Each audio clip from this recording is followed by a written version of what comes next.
ভিডিওটা যখন করেছিলাম তখন ছিল মর্নিং, তাই গুড মর্নিং সবাইকে। আর আজকের এই ভিডিওতে আমি আমার ছাদ বাগানের কিছু গাছের সাথে তোমাদের পরিচয় করিয়ে দিই। তো প্রথমেই এখানে আমাদের টগর গাছটাতে দেখি বেশ ফুলে ভরে গেছে, আর তারপর আমাদের এই ছোট্ট জবা গাছটা, এখানেও কিন্তু বেশ ভালোই ফুল হচ্ছিল, আর গাছে কিন্তু অনেক কুড়িও ছিল। আর তারপর এই নয়নতারা গাছটা তো পুরো ফুলে ভর্তি হয়ে গেছে। এখানে ছাদে কিন্তু বেশ দুটো তিনটে নয়নতারা গাছ আছে আমাদের, আর প্রত্যেকটাই ফুলে ভর্তি হয়ে গেছে।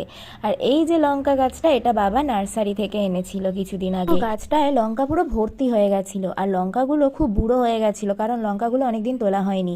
আর তারপর দেখো আমাদের গাছে কিন্তু এখনো ধনেপাতা হচ্ছে। আর এখানে রইলো কিছু শাক গাছ, জানি না কি শাক, একটা তো জানি শান্তি শাক, আর একটা কি শাক জানি না। আর এই গাছটা হচ্ছে মনে হয় নোটে গাছ। আমি না ঠিক এই শাক গাছগুলোর নাম জানি না, মা আসলে যেখানে যা বীজ পায় একটু একটু করে ছড়িয়ে দেয়, আর বেশ শাকগুলো হয়ও, মা তুলে তুলে আমাদের খাওয়ায়। এখানে হচ্ছে আমাদের চন্দন জবা গাছ, বেশ অনেকগুলোই হয়েছিল।